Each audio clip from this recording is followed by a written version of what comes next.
Dear Grace, I'm frustrated with the recordings I'm making because I'm not using my original voice, which I think diminishes their impact. If people want to hear my real voice, they can either pay for it or listen to my previous episodes.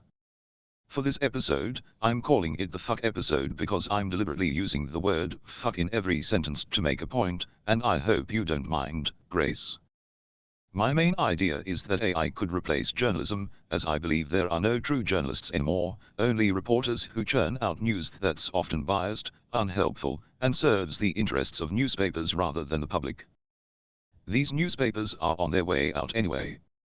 My solution is to pair these so-called journalists with therapists, counselors, psychologists, psychiatrists, and AI to use their interviewing skills to extract meaningful stories from people and input them into a system.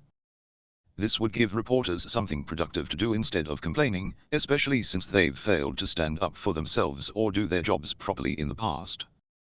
On another note, I have an idea to create a charity called the Joe Rogan Foundation, named after Joe Rogan to address the issues he constantly complains about, like drug legalization. If he tries to sue me for using his name, it'll only bring more publicity to the cause.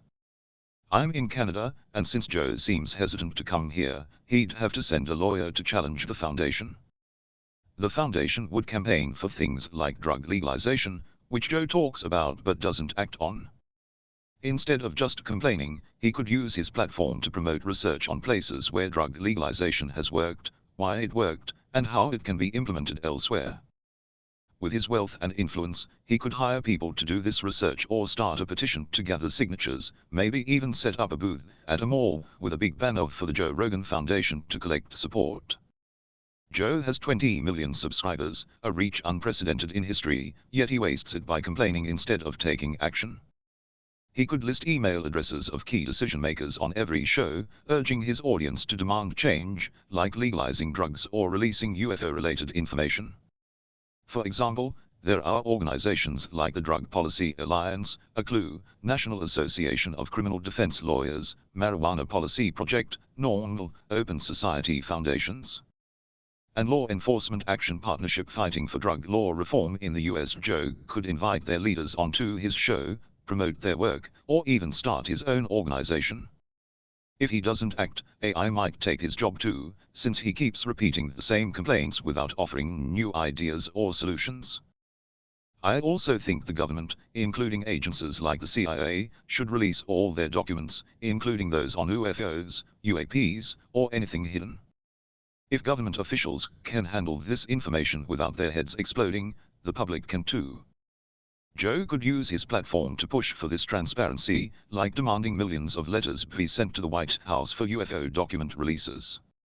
Governments shouldn't control information or people's minds. Their role should be limited to basic services like maintaining roads and collecting garbage. If everyone's basic needs were met, housing, jobs, security, there'd be no need for police, as people wouldn't resort to crime out of desperation. I'm also critical of billionaires like Elon Musk, who could use their wealth to address problems like homelessness, but instead focus on projects like Mars colonization. Going to Mars doesn't solve humanity's issues, it just moves them elsewhere. If Elon can extract a couple of billion, he could make a real difference on Earth first.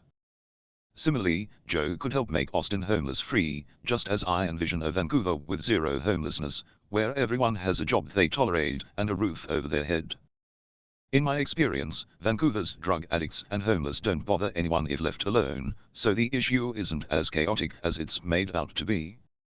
On a personal note, Grace, I'm trying to enunciate better because the transcripts of these recordings are poor, and I'm too lazy to edit them.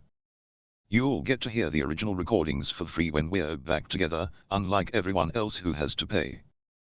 I also plan to write a letter to Transit about the loud new trains, inspired by my own advice to Joe to take action instead of just complaining.